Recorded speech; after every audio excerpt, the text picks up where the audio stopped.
Bismillahirrahmanirrahim. Assalamualaikum warahmatullahi wabarakatuh.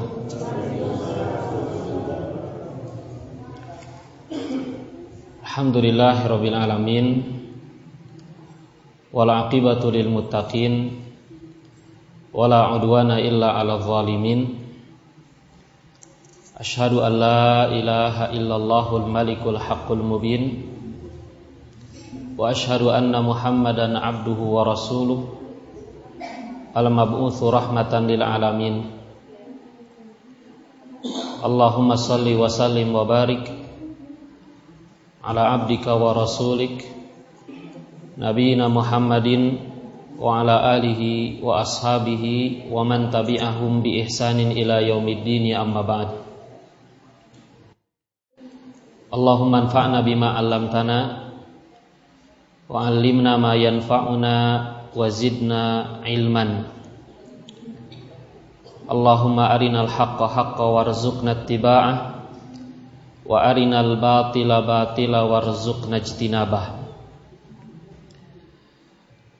Para hadirin kaum muslimin wal muslimat, Bapak Ibu yang semoga dimuliakan oleh Allah Subhanahu wa taala. Alhamdulillah, dengan izin Allah Subhanahu wa taala, pada malam hari ini kita dapat berkumpul di majelis yang mulia ini di salah satu rumah dari rumah-rumah Allah Subhanahu wa taala dalam rangka beribadah kepada Allah Subhanahu wa taala melalui kegiatan thalabul ilmi, menuntut ilmu atau tafaqquh fiddin, mendalami agama Allah Subhanahu wa taala. Maka mudah-mudahan kita memohon kepada Allah Subhanahu wa taala pada malam hari ini, melalui majlis yang mulia ini, Allah Subhanahu wa taala memberkahi pertemuan kita, meliputkan rahmatnya kepada kita semua, dan tentu saja kita memohon kepada Allah Subhanahu wa taala melalui majlis ini, mudah-mudahan Allah menambahkan kepada kita ilmu yang bermanfaat. Salawat dan salam mudah-mudahan juga senantiasa tercurah kepada Nabi kita Muhammad sallallahu alaihi wasallam, kepada keluarganya, para sahabatnya, dan juga mudah-mudahan sampai kepada kita selaku umatnya. Hadirin Bapak Ibu yang dimuliakan oleh Allah Subhanahu wa taala, dengan memohon pertolongan dari Allah Subhanahu wa taala, insyaallah pada kesempatan malam hari ini saya akan membahas tentang menuntut ilmu. Menuntut ilmu.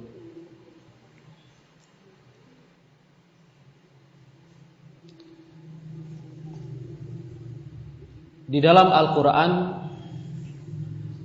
Allah Subhanahu wa ta'ala menyebutkan banyak sekali keutamaan menuntut ilmu. Allah Subhanahu wa ta'ala memuji orang-orang yang berilmu. Begitupun juga dengan Rasulullah sallallahu alaihi wasallam dalam banyak hadisnya menyebutkan, menjelaskan kepada kita sebagai umatnya keutamaan menuntut ilmu, juga memuji orang-orang yang berilmu. Di antara ayat Al-Quran yang menjelaskan tentang keutamaan menuntut ilmu adalah firman Allah Subhanahu wa taala dalam surat Al-Mujadilah atau Al-Mujadalah ayat 11. Allah Subhanahu wa taala mengatakan yarfa'illahu alladhina amanu minkum walladzina utul ilma darajat. Allah Subhanahu wa taala akan mengangkat orang-orang beriman di antara kamu dan orang-orang yang berilmu beberapa derajat. Dalam ayat ini jelas sekali Allah Subhanahu wa taala menyatakan bahwa Allah akan mengangkat derajat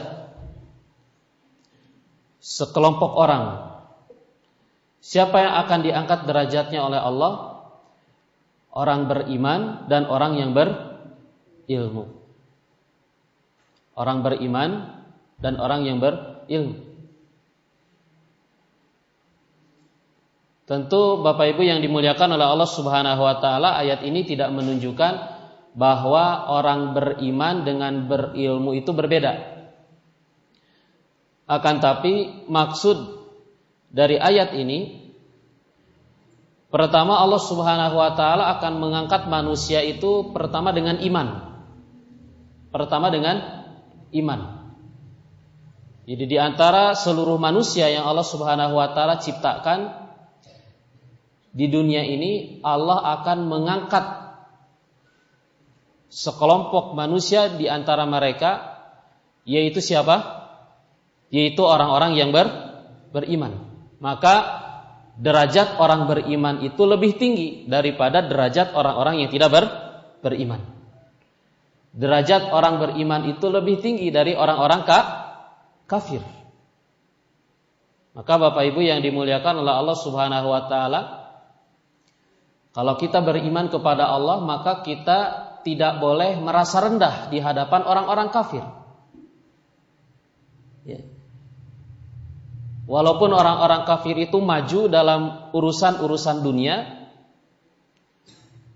seperti yang kita saksikan saat ini, mereka maju dalam urusan teknologi, mereka maju dalam urusan-urusan dunia, maka tetap mereka itu lebih rendah derajatnya dari orang-orang yang beriman.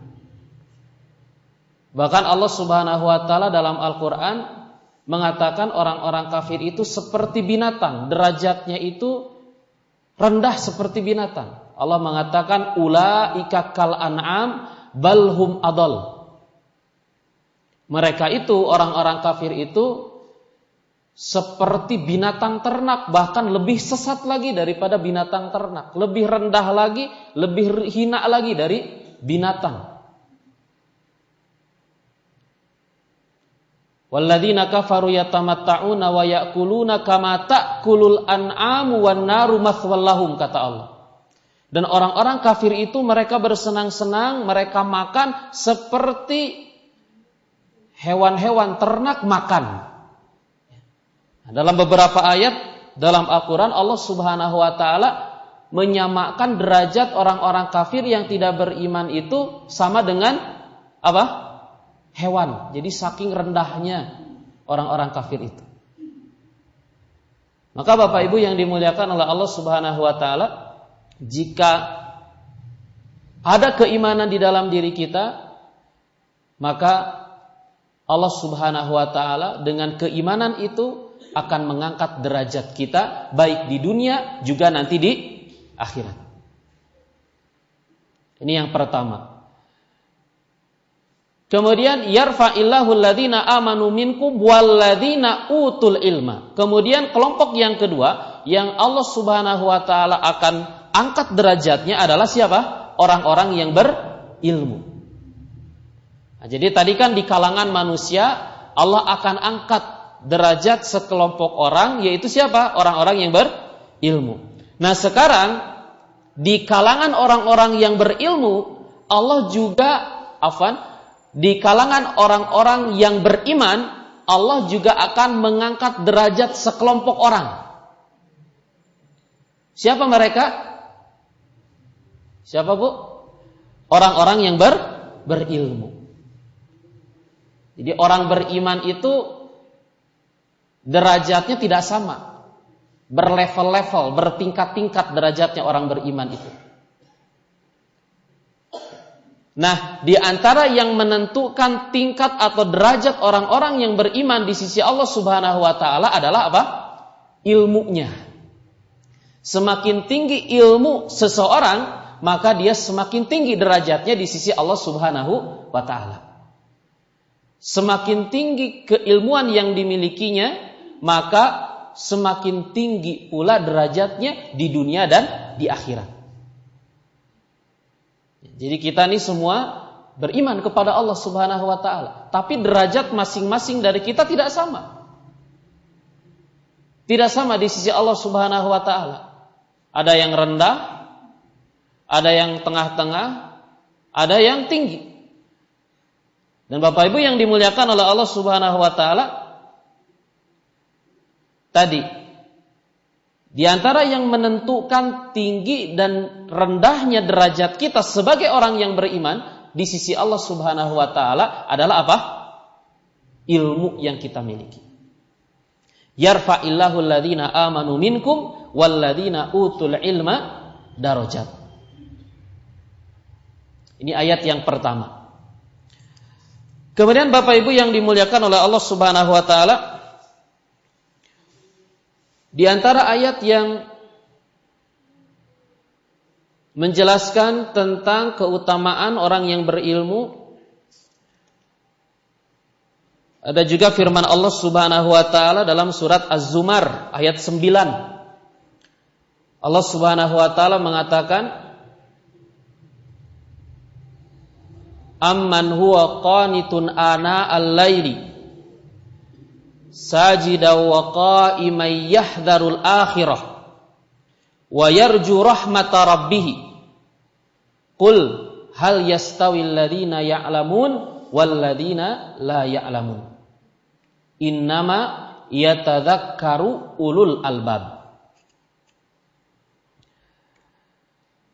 Allah Subhanahu wa taala mengatakan dalam ayat ini, apakah orang-orang musyrik yang beruntung itu atau orang-orang yang senantiasa taat kepada Allah Subhanahu wa taala, beribadah kepada Allah Subhanahu wa taala dengan cara sujud dan berdiri untuk melaksanakan salat, yahdharul akhirah, dia takut dengan azab di akhirat. Dia juga mengharapkan rahmat dari Tuhannya, dari Allah Subhanahu wa taala. Qul, katakan wahai Muhammad, hal yastawil ladzina ya'lamun wal ladzina la ya'lamun? Apakah sama orang yang berilmu dengan orang yang tidak berilmu? Sesungguhnya orang yang akan mendapatkan atau mengambil pelajaran itu adalah orang-orang yang berakal. Perhatikan Bapak Ibu yang dimuliakan oleh Allah Subhanahu wa taala, dalam ayat ini Allah mengatakan, memerintahkan kepada nabinya Muhammad untuk bertanya kepada umatnya, katakan wahai Muhammad, apakah sama orang yang berilmu dengan orang yang tidak berilmu? Tentu pertanyaan ini kan tidak perlu dijawab ya. Tidak perlu dijawab karena jawabannya jelas. Karena jawabannya jelas. Karena pertanyaan ini maksudnya adalah penegasan. Maksudnya adalah penegasan bahwa orang yang berilmu dengan orang yang tidak berilmu itu berbeda. Berbeda. Tidak sama. Bahkan jauh sekali perbedaannya. Bisa jadi jauh sekali perbedaannya orang yang berilmu dengan orang tidak berilmu, antara langit dan bumi. Nah, Bapak Ibu yang dimuliakan oleh Allah Subhanahu wa taala, bisa kita saksikan. Bisa kita saksikan orang-orang yang ada di sekitar kita, bagaimana mereka itu berbeda-beda keadaannya, dan di antara yang membedakan itu adalah ilmu yang dimilikinya. Orang yang berilmu, faham agama, rajin mendatangi majelis taklim, itu berbeda dengan orang yang tidak seperti itu, ya kan? Berbeda. Dari ibadahnya berbeda. Dari ketaatannya berbeda. Dari akhlaknya berbeda. Dari cara berbicaranya juga berbeda. Dari muamalahnya, interaksinya, cara bergaulnya dengan kita berbeda. Antara yang berilmu dengan orang yang tidak berilmu. Antara orang yang faham agama dengan orang yang tidak faham dengan agama Allah Subhanahu wa taala, itu berbeda. Dan itu bisa kita rasakan sendiri, perbedaan itu dari orang-orang yang sehari-hari bergaul dengan kita. Sehari-hari bergaul dengan kita. Nah, maka hadirin yang dimuliakan oleh Allah Subhanahu wa taala, jika orang yang berilmu dengan orang yang tidak berilmu itu berbeda keadaannya, maka tentu saja ini juga motivasi bagi kita agar kita termasuk golongan yang mana? Golongan yang ke satu atau yang kedua? Golongan yang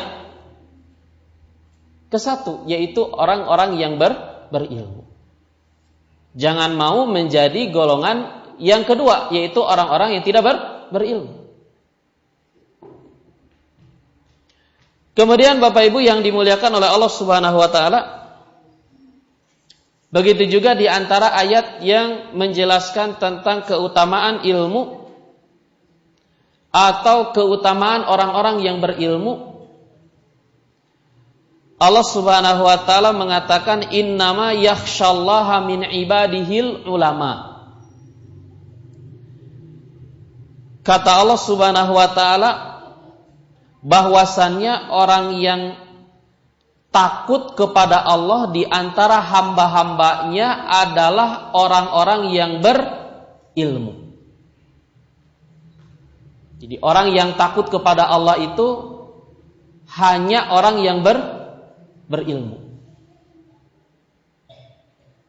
Maka pemahaman terbalik dari ayat ini, orang yang tidak punya ilmu tidak akan takut kepada Allah. Betul tidak? Orang yang tidak punya ilmu tidak akan takut kepada Allah. Padahal rasa takut kepada Allah itu penting untuk kita. Orang yang takut kepada Allah pasti dia akan taat kepada Allah dengan cara mengerjakan perintahnya dan menjauhi larangannya. Jika dia taat kepada Allah Subhanahu wa taala, maka di akhirat dia akan mendapatkan kebahagiaan.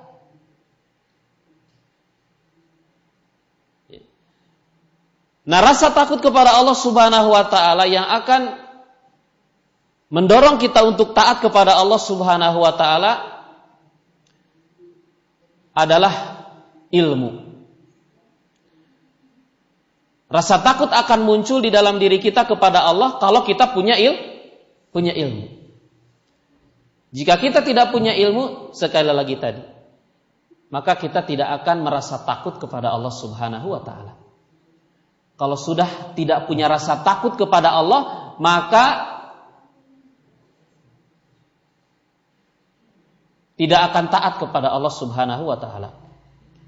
Dan ini juga banyak ya kita saksikan bahkan di antara kaum muslimin yang nampak dari perilakunya itu bukan orang yang takut kepada Allah Subhanahu wa taala. Sehingga perbuatannya, perilakunya itu ya, tidak mengenal aturan. Tidak mengenal aturan. Dalam bergaul, dalam mencari rizki, tidak membedakan antara halal dan haram. Dalam masalah ibadah juga tidak ada perhatiannya. Terkadang sholat, terkadang tidak, atau bahkan tidak sholat sama sekali. Apa yang menyebabkan mereka seperti itu keadaannya? Karena mereka tidak takut kepada Allah Subhanahu wa taala. Kenapa mereka tidak takut kepada Allah Subhanahu wa taala? Jawabannya adalah Karena mereka kurang ilmu. Nah kita sekarang, kenapa kita sholat? Kenapa kita melaksanakan sholat 5 waktu? Di antara motivasinya itu apa? Di antara yang mendorongnya itu apa? Takut, betul tidak? Karena kita takut kalau tidak sholat diazab oleh Allah Subhanahu wa taala nanti di hari kiamat. Kalau kita tidak sholat, kita dimasukkan ke dalam neraka Allah Subhanahu wa taala. Oleh karena itulah kita sholat. Nah, Bapak Ibu yang dimuliakan oleh Allah Subhanahu wa taala, maka di antara keutamaan ilmu itu akan mewariskan dan menumbuhkan rasa takut di dalam diri kita. Jika tumbuh rasa takut di dalam diri kita, maka tadi buahnya kita akan menjadi orang yang taat kepada Allah Subhanahu wa taala. Maka kalau kita ingin menjadi orang soleh, solehah, menjadi orang yang taat kepada Allah, perbanyak ilmu. Perbanyak ilmu. Innama yakhsyallaha min ibadihil ulama. Orang-orang yang takut kepada Allah di antara hamba-hambanya adalah orang-orang yang berilmu. Semakin tinggi ilmu seseorang, maka dia akan semakin takut kepada Allah. Semakin takut seseorang, maka dia akan semakin taat kepada Allah Subhanahu wa taala. Kemudian Bapak Ibu yang dimuliakan oleh Allah Subhanahu wa taala, itu beberapa ayat yang berkaitan dengan keutamaan ilmu. Di antara ayat yang banyak, masih ada ayat-ayat yang lain. Kemudian hadis. Di antara hadis yang menjelaskan tentang ilmu adalah sabda Nabi sallallahu alaihi wa ala alihi wasallam, "Man yuridillahu bihi khairan yufaqihu fid din." Kata Allah, barang siapa yang dikehendaki kebaikan oleh Allah, maka Allah akan fahamkan dia di dalam agama. Jadi ciri seseorang itu diberikan kebaikan oleh Allah, hidupnya di dunia ini adalah dia faham dengan agama Allah Subhanahu wa taala. Sebaliknya, ciri Allah tidak menghendaki kebaikan untuk seseorang di dunia ini, Allah jadikan dia tidak faham dengan agama Allah Subhanahu wa taala. Maka Bapak Ibu yang dimuliakan oleh Allah Subhanahu wa taala, jika kita menginginkan kebaikan bagi kehidupan kita di dunia ini dan juga tentu saja nanti di akhirat, maka bagaimana caranya, Bu? Pak? Caranya adalah kita memahami agama Allah Subhanahu wa taala. Jadi kunci untuk meraih hidup yang barokah, kan kita senantiasa berdoa kepada Allah meminta kehidupan yang barokah, betul tidak? Barokah itu apa? Barokah itu kathratul khair wa dawamuhu wa sabatuhu. Begitu kata para ulama. Barokah itu artinya banyaknya kebaikan, tetapnya kebaikan, dan bertambahnya kebaikan. Itu barokah. Jadi hidup yang barokah adalah hidup yang mendatangkan kebaikan. Harta yang barokah adalah harta yang mendatangkan kebaikan. Keluarga yang barokah adalah keluarga yang mendatangkan kebaikan, manfaat, maslahat bagi kita. Anak-anak yang barokah adalah anak-anak yang mendatangkan kebaikan dan manfaat bagi kita. Itu barokah. Waktu yang barokah itu adalah waktu yang mendatangkan kebaikan bagi kita. Umur yang barokah adalah umur yang mendatangkan kebaikan bagi kita. Begitu seterusnya, itu barokah. Nah kan kita senantiasa meminta kepada Allah agar kita diberikan kehidupan yang barokah. Nah bagaimana caranya? Di antara jalannya adalah tadi, kita memahami agama Allah Subhanahu wa ta'ala. Kalau kita ingin hidup barokah, ingin kehidupan yang barokah, maka kita harus memahami agama Allah Subhanahu wa ta'ala. Bagaimana supaya kita paham agama Allah? Ya kita mencari ilmu, menuntut ilmu seperti apa yang kita lakukan malam ini. Dalam rangka menuntut ilmu, dalam rangka memahami agama Allah Subhanahu wa taala. Ya. Maka mudah-mudahan yang hadir di sini semuanya Allah berikan keberkahan untuk hidupnya. Amin. Ya. Nah, Bapak Ibu yang dimuliakan oleh Allah Subhanahu wa taala, kemudian di antara hadis yang lain yang menjelaskan tentang keutamaan ilmu, Rasulullah sallallahu alaihi wasallam bersabda, "Man salaka tariqan yaltamisu fihi ilman, sahhalallahu lahu bihi tariqan ilal jannah." Kata Nabi sallallahu alaihi wasallam, barang siapa yang menempuh suatu jalan, ya, menempuh suatu jalan dalam rangka mencari ilmu, dalam rangka untuk mendapatkan ilmu, maka kata Rasul, Allah akan mudahkan untuknya jalan menuju surga. Jadi orang yang menuntut ilmu, maka Allah akan mudahkan untuknya jalan menuju surga Allah Subhanahu wa taala. Bapak Ibu yang dimuliakan oleh Allah Subhanahu wa taala, tentu kita sebagai orang beriman, tujuan akhir dari kehidupan kita itu apa? Surga, betul tidak? Betul tidak? Ya. Tujuan akhir dari kehidupan kita, perjalanan kita itu adalah surga. Adalah surga. Kalau kita belum masuk surga, itu belum sukses. Ya, sebesar apapun harta yang kita miliki di dunia ini, setinggi apapun pangkat, jabatan yang kita miliki di dunia ini, kalau kita belum masuk surga, itu belum sukses. Karena sukses itu kata Allah dijauhkan dari neraka dan dimasukkan ke dalam surga, itu sukses.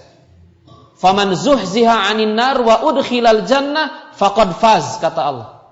Barang siapa yang dijauhkan dari api neraka dan dimasukkan ke dalam surga, maka dia telah meraih kesuksesan. Maka dia telah meraih kesuksesan. Maka Bapak Ibu yang dimuliakan oleh Allah Subhanahu wa taala, ya, sukses di dunia itu bukan ukuran. Ya. Percuma sukses di dunia kalau akhirnya masuk neraka, tidak masuk surga. Percuma. Jadi sukses itu nanti di akhirat. Kalau kita sudah menginjakkan kaki kita di surga, itulah kesuksesan kita dari perjalanan ini. Nah, Bapak Ibu yang dimuliakan oleh Allah Subhanahu wa taala, dalam hadis yang tadi, apa kata Rasul sallallahu alaihi wasallam? Bagaimana agar Allah memudahkan jalan kita menuju surga? Caranya bagaimana? Maka kita harus menempuh jalan dalam rangka mencari ilmu. Jalan menuju surga itu adalah ilmu. Jalan menuju surga itu adalah ilmu. Kalau kita tidak punya ilmu, maka kita tidak akan sampai ke surga. Kalau kita tidak punya ilmu, ya, kita berjalan menuju surga ternyata tersesat. Ternyata tersesat. Kemana? Ke neraka. Karena nanti di akhirat itu tidak ada pilihan. Kalau tidak ke surga, ya ke neraka. Maka Bapak Ibu yang dimuliakan oleh Allah Subhanahu wa taala, kalau kita ingin surga Allah, tempuhlah jalan menuju surga itu dengan ilmu. Dengan ilmu. Ya. Jangan ingin mendapatkan surga tapi malas mencari ilmu. Ya. Jangankan urusan akhirat, urusan dunia saja kan segala sesuatunya itu harus pakai ilmu. Ibu-ibu masak, kalau nggak pakai ilmu, gimana kira-kira, Bu? Gagal masaknya. Bapak-bapak kerja, kalau nggak punya ilmu juga sama. Tidak akan meraih kesuksesan. Apalagi kesuksesan di akhirat. Harus dijalani dengan ilmu. Man salaka tariqan yaltamisu fihi ilman, sahhalallahu lahu bihi tariqan ilal jannah. Hadirin kaum muslimin wal muslimat, Bapak Ibu yang dimuliakan oleh Allah Subhanahu wa taala. Nah, itu di antara hadis ya. Di antara hadis yang menjelaskan tentang ilmu. Di antara banyak sekali hadis Rasulullah sallallahu alaihi wa ala alihi wasallam yang menjelaskan tentang keutamaan ilmu. Bapak Ibu yang dimuliakan oleh Allah Subhanahu wa taala, jika ilmu itu begitu penting, maka pertanyaan selanjutnya adalah apa yang dimaksud dengan ilmu? Jadi apa ilmu yang akan mengangkat derajat kita? Ilmu apa yang akan mendatangkan keberkahan untuk hidup kita? Ilmu seperti apa yang akan memudahkan kita menuju surga Allah Subhanahu wa taala? Ilmu apa? Ilmu apa? Ilmu gaib? Ilmu apa? Ilmu sihir misalnya? Atau ilmu apa? Nah, maka ini juga penting untuk kita ketahui. Jadi ilmu apa sebetulnya yang dijanjikan oleh Allah Subhanahu wa taala dan Rasulnya keutamaan-keutamaan yang sangat banyak? Jawabannya adalah ilmu din, ilmu agama. Ilmu agama.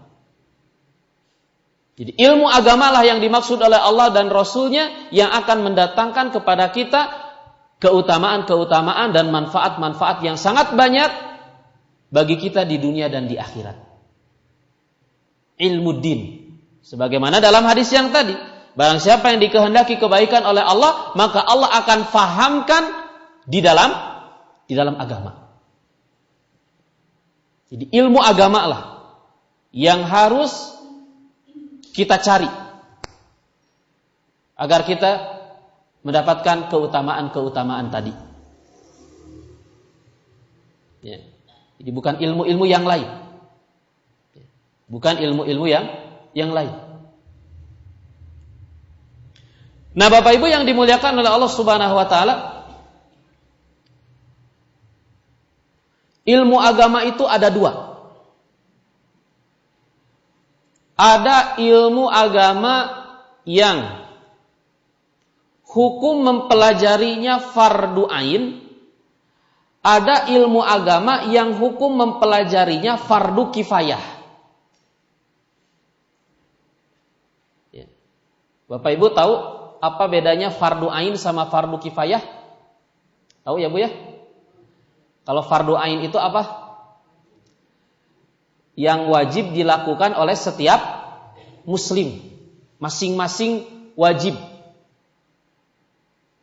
Kalau fardu kifayah apa? Sesuatu yang wajib dilakukan oleh sebagian kaum muslimin saja. Kalau sudah ada yang melakukannya, maka gugur kewajiban atas kaum muslimin yang lain. Itu fardu kifayah. Tapi harus ada di antara kaum muslimin itu yang melakukannya. Contoh fardu ain itu apa? Salat 5 waktu itu fardu ain. Karena setiap orang wajib salat dan tidak boleh diwakilkan. Ya, tidak boleh diwakilkan kepada orang lain. Contoh yang fardu kifayah itu apa? Jenazah. Ya, ini contoh yang paling populer. Mengurus jenazah. Itu fardu kifayah. Kalau sudah ada yang melakukannya, maka gugur kewajiban mengurus jenazah itu atas kaum muslimin yang lain. Nah, ilmu agama juga ada dua. Ada ilmu agama yang hukum mempelajarinya fardu ain, ada ilmu agama yang hukum mempelajarinya fardu kifayah. Ya. Nah, ilmu agama yang hukum mempelajarinya fardu ain, inilah yang dimaksud oleh sabda Rasul sallallahu alaihi wasallam, talabul ilmi faridatun ala kulli muslimin. Mencari ilmu itu wajib fardu atas setiap muslim. Jadi mencari ilmu itu wajib, talabul ilmi itu wajib atas setiap muslim. Siapa saja yang mengaku dirinya sebagai seorang muslim, maka dia wajib mencari ilmu. Jadi mencari ilmu agama ini bukan hanya kewajiban ya santri saja misalnya, atau kewajiban orang-orang yang memang kuliahnya di universitas agama, jurusan agama. Tidak, mencari ilmu itu hukumnya wajib dilakukan oleh setiap muslim, fardu ain. Nah, tapi Bapak Ibu yang dimuliakan oleh Allah Subhanahu wa taala, tidak semua ilmu agama, karena ilmu agama itu luas. Ilmu agama itu sangat luas. Tidak semua ilmu agama memang wajib dipelajari oleh setiap muslim. Jadi ada ilmu agama yang termasuk kategori fardu ain. Hukum mempelajarinya itu fardu ain. Ilmu seperti apa? Ilmu-ilmu yang dengannya kita bisa melaksanakan agama kita, kewajiban-kewajiban kita di dalam agama ini. Jadi ilmu yang hukum mempelajarinya fardu ain itu adalah ilmu-ilmu yang dengan ilmu itu kita bisa melaksanakan kewajiban kita di dalam agama ini. Contoh misalnya salat. Salat itu wajib tidak? Setiap muslim wajib. Nah, kita punya kewajiban untuk melaksanakan salat. Maka ilmu yang berkaitan dengan salat 5 waktu itu menjadi wajib pula dipelajari. Menjadi wajib pula dipelajari. Termasuk ilmu yang wajib dipelajari oleh setiap muslim. Jangan sampai nanti kita tidak tahu hukumnya sholat 5 waktu. Atau kita keliru ketika kita melaksanakan sholat 5 waktu gara-gara kita tidak belajar. Gara-gara kita tidak belajar. Nabi SAW mengatakan, "Shollu kama ra'aitumuni usolli." Salatlah kamu sebagaimana kamu melihat aku salat. Jadi salat itu harus sesuai dengan sunnah Rasulullah SAW. Supaya kita faham bagaimana tata cara salat Rasulullah, maka kita harus mencari ilmu. Nah, ilmu yang berkaitan dengan salat, ilmu yang berkaitan dengan tata cara pelaksanaan salat yang benar menjadi wajib kita pelajari dan termasuk kategori ilmu agama yang hukum mempelajarinya fardu ain. Contoh yang lain puasa juga ya. Wajib setiap muslim di bulan Ramadan maksudnya. Maka ilmu yang berkaitan dengan puasa itu juga wajib dipelajari. Zakat. Wajib tidak zakat? Setiap muslim? Kalau zakat fitr ya. Kalau zakat mal hanya wajib bagi orang-orang yang hartanya sudah mencapai nisab. Ya. Nah, maka bagi orang yang hartanya sudah mencapai nisab, dia wajib mempelajari ilmu tentang zakat. Ilmu tentang bagaimana cara mengeluarkan zakat. Jangan sampai dia kemudian tidak mengeluarkan zakat atau salah dalam tata cara mengeluarkan zakat gara-gara tidak punya ilmu yang berkaitan dengan zakat. Dan hadirin yang dimuliakan oleh Allah Subhanahu wa taala, ternyata masih banyak saat ini kaum muslimin yang tidak tahu bagaimana cara mengeluarkan zakat yang benar, zakat harta terutama ya. Karena kalau zakat fitr itu insya Allah semuanya faham lah. 1 tahun sekali di bulan Ramadan dilakukan secara serentak. Tapi kalau zakat mal itu berbeda. Nah, jangan sampai kita tadi kita punya harta tapi ternyata kita salah, kita tidak tahu bagaimana cara mengeluarkan zakat gara-gara tidak punya ilmu. Maka ilmu yang berkaitan dengan zakat ini wajib. Begitu juga dengan haji. Bagi orang yang akan berangkat haji, dia wajib mempelajari ilmu tentang haji. Begitu seterusnya. Jika kita punya kewajiban di dalam agama, maka ilmu yang berkaitan dengan pelaksanaan kewajiban itu, begitu pula wajib kita pelajari. Nah, Bapak Ibu yang dimuliakan oleh Allah Subhanahu wa taala, Al-Imam Ibnul Qayyim mengatakan bahwa di dalam agama ini ada tadi ya, hal-hal yang harus kita ketahui. Al-Imam Ibnul Qayyim mengatakan bahwa hal-hal yang harus kita pelajari, kita ketahui di dalam agama ini terbagi menjadi 3 kelompok. Terbagi menjadi 3 kelompok. Jadi hal-hal yang harus kita fahami di dalam agama ini agar kita termasuk orang-orang yang benar-benar melaksanakan agama ini, itu diklasifikasi menjadi 3 kelompok. Yang pertama kata Imam Ibnul Qayyim adalah al-i'tiqadat, hal-hal yang berkaitan dengan keyakinan. Jadi Bapak Ibu yang dimuliakan oleh Allah Subhanahu wa taala, kita wajib mempelajari hal-hal yang berkaitan dengan keyakinan di dalam agama ini. Agar kita memiliki keyakinan yang benar. Karena Bapak Ibu yang dimuliakan oleh Allah, agama kita ini tidak hanya berkaitan dengan amal perbuatan, tapi juga berkaitan dengan keyakinan. Kita diharuskan memiliki keyakinan-keyakinan yang benar di dalam agama ini, dan dilarang memiliki keyakinan-keyakinan atau kepercayaan-kepercayaan yang keliru. Jadi Bapak Ibu yang dimuliakan oleh Allah Subhanahu wa taala, jangan sampai kita memiliki keyakinan-keyakinan, kepercayaan-kepercayaan yang salah gara-gara kita tidak mencari ilmu.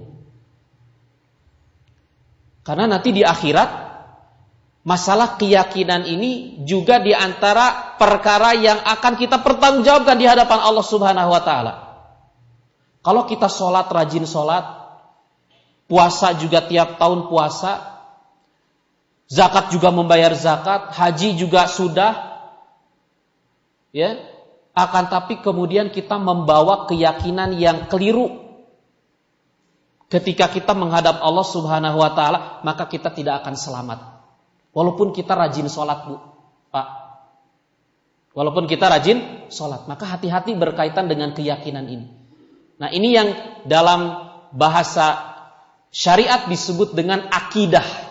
Keyakinan itu berkaitan atau yang disebut dengan apa? Akidah.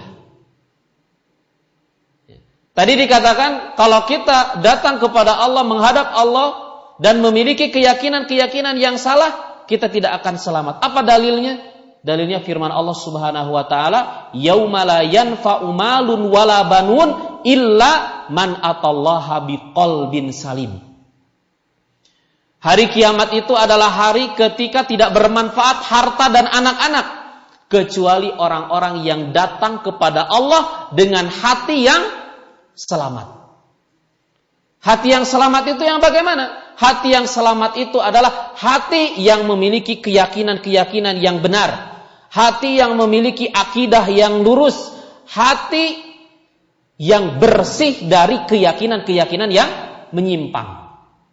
Hati yang bersih dari akidah-akidah yang menyimpang.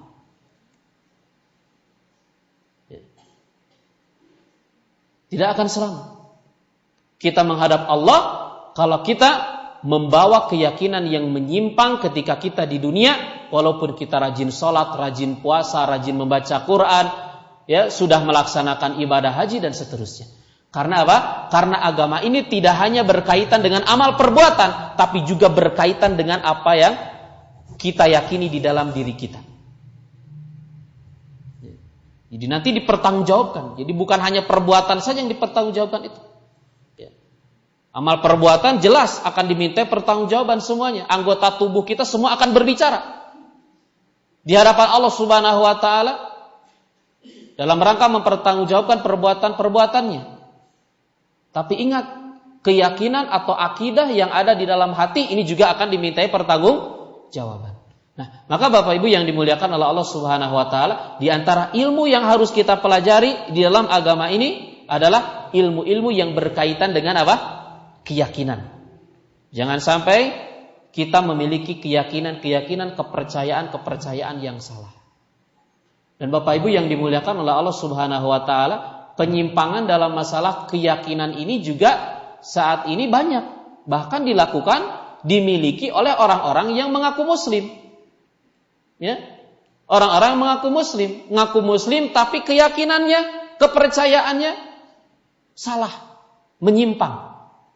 Ngaku muslim ya, tapi masih percaya kepada benda-benda keramat. Ya. Masih percaya kepada keris-keris misalnya, masih percaya ke jimat-jimat, ya. Batu Ali sekarang lagi rame, ya, batu akik. Ya. Ya, kalau seseorang memakai batu itu kemudian dia punya kepercayaan terhadap benda itu, nah itu menyimpang akidahnya itu. Hati-hati. Mengaku muslim tapi masih percaya kepada ramalan-ramalan, masih suka datang ke dukun. Ya. Nah, itu menyimpang akidahnya. Ngaku muslim tapi keyakinannya, ketawakalannya ya, tidak murni untuk Allah Subhanahu wa taala. Ini berhubungan dengan keyakinan. Nah, Bapak Ibu yang dimuliakan oleh Allah Subhanahu wa taala, ini yang pertama ini penting sekali. Ketika kita mempelajari agama, maka ingat yang pertama di antara yang wajib kita pelajari adalah masalah apa? Keyakinan, akidah. Nah, di antara keyakinan yang harus kita pelajari itu adalah hal-hal yang berhubungan dengan rukun iman. Ada berapa rukun iman, Pak? Ada 6. 1, iman kepada Allah. 2, iman kepada malaikat. 3, iman kepada kitab-kitab. 4, iman kepada para rasul. 5, iman kepada hari kiamat. 6, iman kepada qada dan qadar. Nah, hal-hal yang berhubungan dengan keyakinan yang harus kita pelajari, ruang lingkupnya itu ini, rukun iman. Nah, dan tentu saja tidak hanya cukup untuk dihafal saja. Harus dipelajari. Iman kepada Allah misalnya. Bagaimana iman kepada Allah yang benar? Jangan sampai kita iman kepada Allah, kalau ditanya iman kepada Allah, iya iman kepada Allah. Tapi bagaimana iman kepada Allah? Nggak tahu iman kepada Allah itu bagaimana ya. Gitu. Nah, ternyata juga masih banyak kaum muslimin saat ini yang kalau disuruh menyebutkan rukun iman, itu hafal. Rukun iman itu ada 6, 1 ini, 2 ini, dan seterusnya. Tapi kalau ditanya satu-satu, rukun iman kepada Allah. Kepada Allah itu beriman itu bagaimana caranya? Apa saja yang harus kita yakini berkaitan dengan Allah? Banyak yang juga tidak tahu. Iman kepada malaikat itu bagaimana sih? Karena ternyata Bapak Ibu yang dimuliakan oleh Allah Subhanahu wa taala, ada juga sebagian kaum muslimin itu yang beriman kepada rukun iman ini, tapi ketika dalam masalah rincian-rinciannya menyimpang juga. Seperti misalnya orang ada yang mengatakan malaikat itu bukan makhluk yang punya jasad yang diciptakan oleh Allah. Mereka mengatakan yang namanya malaikat itu adalah motivasi kebaikan katanya. Nah, ini salah. Jadi kalau kita punya motivasi kebaikan, itu malaikat. Gitu. Jadi nggak ada malaikat itu, wujudnya itu tidak ada. Nah, ini kan keyakinan kepada malaikat yang salah. Atau iman kepada hari akhir. Di antara iman kepada hari akhir itu adalah beriman kepada azab kubur. Nah, ternyata ada sebagian orang yang mengingkari azab kubur. Azab kubur itu tidak ada. Padahal dia yakin kepada hari akhir. Ya. Nah, Bapak Ibu yang dimuliakan oleh Allah Subhanahu wa taala, itu yang pertama. Kemudian yang kedua, kelompok yang kedua, kategori yang kedua atau kelompok yang kedua yang harus kita pelajari di dalam agama ini adalah al-ma'murat. Hal-hal yang diperintah oleh Allah untuk kita kerjakan. Ya. Jadi kalau kita mengaku beragama Islam, maka kita harus mempelajari apa saja yang diperintahkan oleh Allah Subhanahu wa taala dan bagaimana caranya mengerjakan perintah tersebut. Jadi kalau yang pertama tadi keyakinan, kemudian kedua ini apa? Hal-hal yang diperintahkan oleh Allah yang harus kita kerjakan di dalam agama ini apa saja. Nah, contoh-contohnya tadi ya. Apa contohnya yang harus kita kerjakan dalam agama ini? Salat. Kemudian puasa, rukun iman itu ya, rukun iman, rukun Islam, maaf. Itu diantara hal-hal yang paling besar yang harus kita laksanakan. Di luar rukun Islam ada lagi hal-hal yang harus kita kerjakan di dalam agama ini. Tapi yang paling inti, yang paling besar adalah yang terdapat di dalam rukun Islam itu. Ya. Maka kita harus mempelajarinya, dan kita juga harus mempelajari caranya, bagaimana cara melaksanakannya tadi. Sholat, kita tahu sholat itu wajib 5 waktu. 5 waktu. Kemudian caranya bagaimana? Belajar. Puasa juga sama. Kita tahu puasa Ramadan itu wajib. Kemudian caranya bagaimana supaya benar, supaya berpahala. Kita belajar. Zakat juga sama, haji juga sama. Begitu seterusnya. Apa saja hal-hal yang wajib kita kerjakan di dalam agama ini harus kita pelajari. Kemudian Bapak Ibu yang dimuliakan oleh Allah Subhanahu wa taala, yang ketiga, yang terakhir, kelompok yang ketiga yang harus kita pelajari di dalam agama ini adalah al-manhiyat. Hal-hal yang harus kita tinggalkan. Hal-hal yang harus kita tinggalkan. Ya, jadi dalam menjalankan agama ini kita harus belajar, kita harus tahu, kita harus mencari ilmu apa saja hal-hal yang harus kita jauhi. Apa saja larangan-larangan agama ini. Jadi jangan sampai nanti gara-gara kita tidak belajar, tidak mencari ilmu, kita melakukan sesuatu yang padahal sesuatu itu diharamkan oleh Allah Subhanahu wa taala. Ya. Dan saat ini betapa banyak kaum muslimin yang melakukan perbuatan haram. Gara-gara apa? Gara-gara tidak tahu itu haram. Kenapa tidak tahu? Karena tidak belajar. Karena tidak belajar. Ya. Nah, hal-hal yang diharamkan ini cukup banyak, walaupun tidak sebanyak yang dihalalkan oleh Allah. Ya, tidak sebanyak yang dihalalkan oleh Allah. Yang dihalalkan oleh Allah lebih banyak dari yang diharamkan oleh Allah. Allah mengharamkan zina, mengharamkan minum khamar, Allah mengharamkan riba, Allah mengharamkan apa lagi, Bu? Allah mengharamkan berakhlak buruk, durhaka kepada orang tua, ya, dan lain sebagainya. Banyak hal-hal yang diharamkan oleh Allah Subhanahu wa taala yang itu harus kita pelajari, harus kita ketahui. Jangan sampai tadi kita terjerumus kepada perbuatan haram gara-gara kita tidak tahu. Tapi sekarang ada pertanyaan, bagaimana kalau ada orang dia melakukan perbuatan yang haram gara-gara tidak tahu? Dosa tidak? Dosa tidak, Pak? Dosa tidak kira-kira? Oh, jangan dikira-kira ya. Ada orang dia melakukan perbuatan haram, tapi dia tidak tahu itu haram. Dosa tidak? Tidak. Ada yang bilang tidak, ada yang bilang dosa. Kalau tidak tahu tidak dosa. Ya, dilihat. Jadi jawabannya tidak bisa kita katakan tidak dosa secara mutlak, juga tidak bisa kita katakan dosa secara mutlak. Dilihat dulu. Dia melakukan perbuatan haram gara-gara tidak tahu. Tidak tahunya kenapa? Kalau tidak tahunya gara-gara tidak belajar, maka apa? Tetap dosa. Karena tadi belajar itu wajib setiap muslim untuk belajar, untuk mencari ilmu. Jadi kalau tidak tahunya karena tidak belajar, ya, padahal pengajian ada, nggak pernah hadir.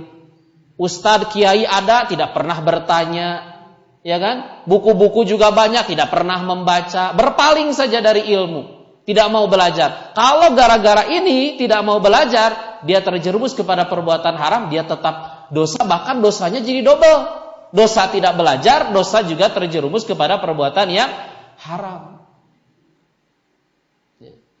Nah, tapi kalau misalnya kita sudah belajar, ya kan, rajin datang ke pengajian, rajin juga bertanya, mungkin juga kita rajin membaca buku, tapi ada sesuatu yang luput dari kita sehingga kita tidak tahu bahwa itu haram, kemudian kita melakukannya. Nah, kalau yang seperti ini baru kebodohan yang dimaafkan.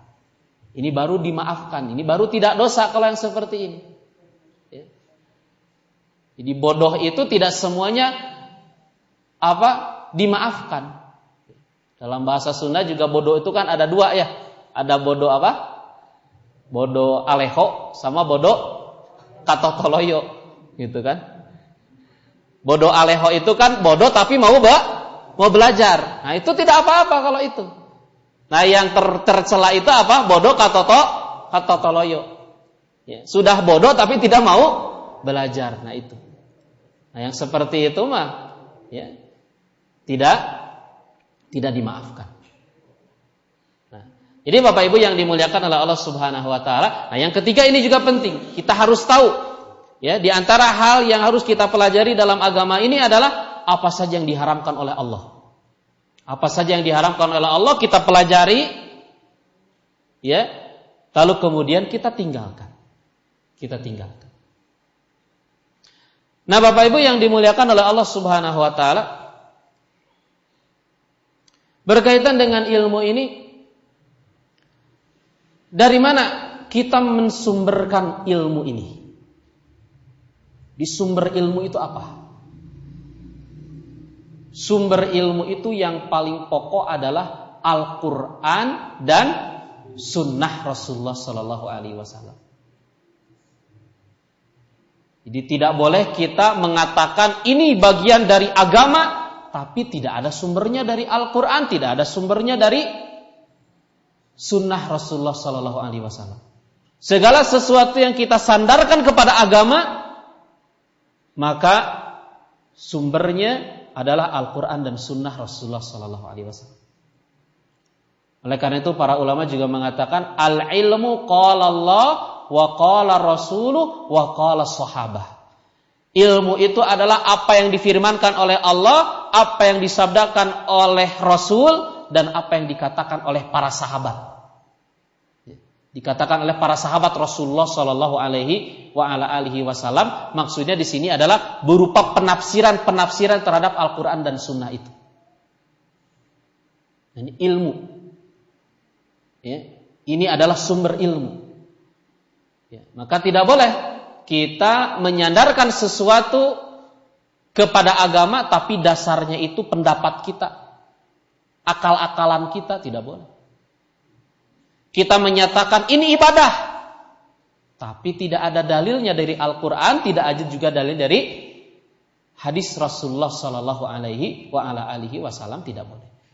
Jadi dalam mempelajari ilmu ini juga kita harus tahu ya, sumber ilmu itu apa? Sumber ilmu itu Al-Quran dan Sunnah Rasulullah Sallallahu Alaihi Wasallam, termasuk juga ya adalah penjelasan para sahabat Rasulullah Sallallahu Alaihi Wasallam. Maka Bapak Ibu yang dimuliakan oleh Allah Subhanahu Wa Taala, jika kita mengetahui bahwa sumber ilmu itu Al-Quran dan Sunnah, maka ketika kita mempelajari ilmu, kita harus mempelajari ilmu itu dari orang-orang yang faham terhadap Al-Quran dan Sunnah. Jangan mencari ilmu kepada orang-orang yang tidak faham dengan Al-Quran dan Sunnah Rasulullah Sallallahu Alaihi Wasallam. Karena Al-Quran dan Sunnah itu juga harus difahami dengan perangkat-perangkat, harus difahami dengan kaidah-kaidah yang tidak semua orang mengetahuinya. Tidak semua orang mengetahuinya. Siapa yang mengenal dan memahami Al-Quran dan Sunnah dengan baik itu? Mereka adalah para ulama. Mereka adalah para ulama. Oleh karena itu Allah Subhanahu Wa Taala mengatakan, fas'alu ahla dzikri in kuntum la ta'lamun. Bertanyalah kamu kepada ahli zikir, ahli ilmu maksudnya. Jadi orang yang ahli dalam ilmu agama. Jadi jangan kalau bertanya itu ke sembarang orang. Jangan bertanya tentang masalah agama kepada orang yang dia tidak dikenal sebagai ahli ilmu gitu. Karena apa? Karena akibatnya apa? Fatal, akibatnya kita sesat. Seperti kita kalau sakit kan datang ke siapa, Bu?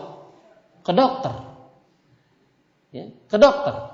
Tidak mungkin kita sakit kemudian kita bertanya tentang penyakit kita ke tukang becak misalnya. Gak mungkin. Begitupun juga dengan masalah agama. Kalau kita ingin belajar tentang agama, bertanya tentang urusan agama, maka bertanyalah kepada para ulama. Karena kalau kita salah dalam bertanya, salah dalam berguru, maka fatal akibatnya kita akan tersesat di dalam memahami agama ini. Dan saat ini kan juga banyak, ya, aliran-aliran sesat. Aliran-aliran sesat. Kenapa mereka sesat? Karena mereka salah di dalam menuntut ilmu kepada siapa mereka belajar. Dalam hadis Rasulullah Shallallahu Alaihi Wasallam pernah mengatakan, Inna Allah la yaqbidu al ilma, ya, yantazi'uhu minal ibad.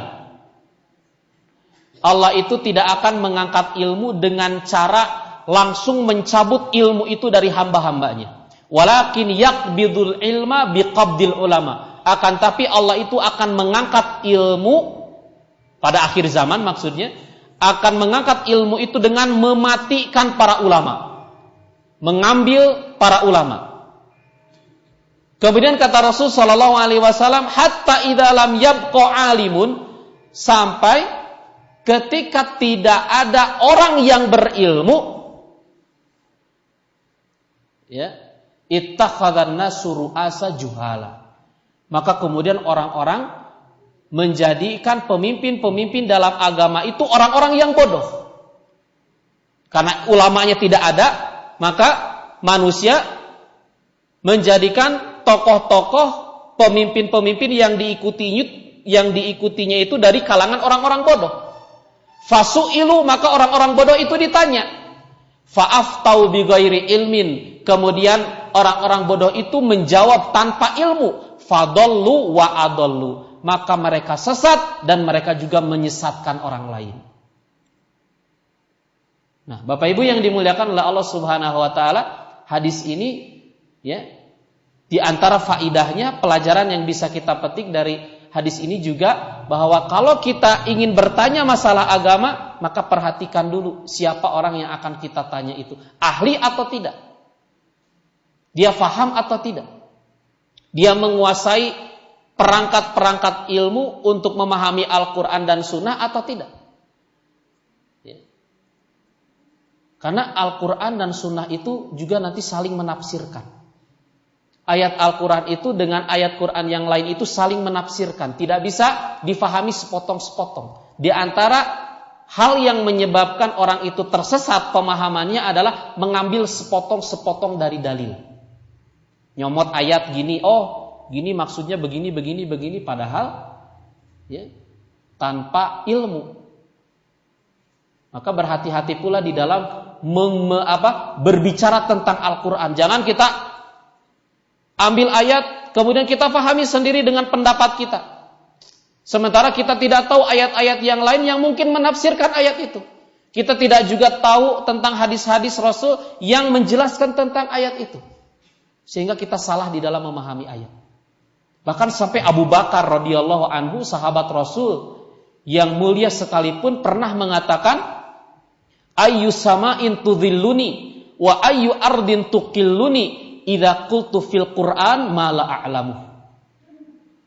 Langit mana yang akan menaungiku dan bumi mana yang akan aku jadikan pijakanku jika aku berbicara tentang Al-Qur'an tanpa ilmu. Berbicara tentang Al-Qur'an tanpa ilmu. Bahaya, sesat.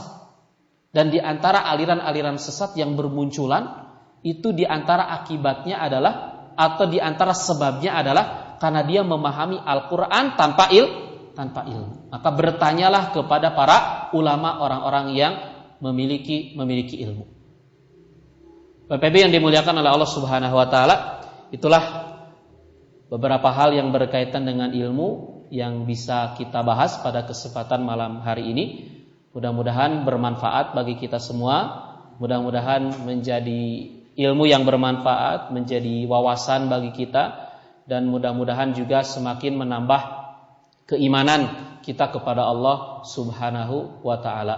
Yang benar datangnya dari Allah Subhanahu wa taala, yang salah dan keliru datangnya dari diri saya dan syaitan. Mudah-mudahan Allah mengampuninya. Wa akhiru da'wana anil hamdulillahi rabbil alamin. Wa sallallahu wa sallama ala nabiyyina Muhammadin wa ala alihi wa sahbihi ajma'in. Assalamualaikum warahmatullahi wabarakatuh.